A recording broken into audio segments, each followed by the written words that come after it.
Nagpasimula po ang gawain ng Panginoon sa baryo ng Tambunan.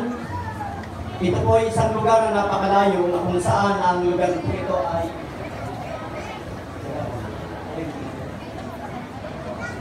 ito po ang pasimulan ng gawain. Meron po isang babae na kung saan ay mamamatay na, wala ng pag-asa sa Panginoon. At siya po ay nakinig ng radyo. At ito po yung unang kauna-unahang simbahan. Way back 1978 po nang pinuntahan ang lugar na ito. Sa lugar po ng Tambunan, Buwak, Marinduque ng ating pong Pastor Masaredo. Kasama ng mga guro sa ating pong Bible School. Yan po ang pasimula ng gawain sa lugar po ng Tambunan. At pagkatapos po noon, bumaba na po ang gawain ng Panginoon sa lugar po ng Tigwi. Sa lugar na po ng Tigwi.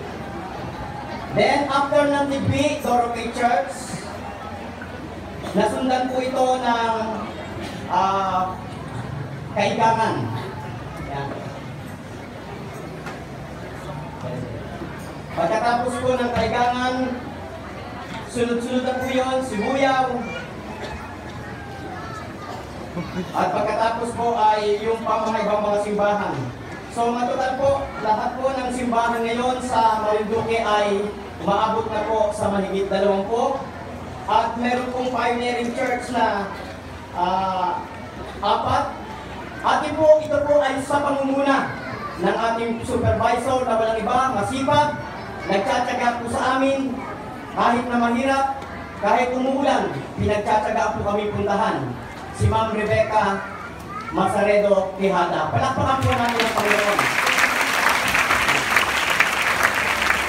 At ngayon po ay dahil po sa ganung bagay, nakita po namin na kahit mahirap ang paglilingkod, dapat ay maging maligaya pa rin sa kabila ng mga nararanasan. Kaya po, ngayong hapon, aawit po kami sa Panginoon. Awitin po namin ang isang awit na ito. Kung kayo na alam niyo yung awit na ito, sumabay rin po kayo.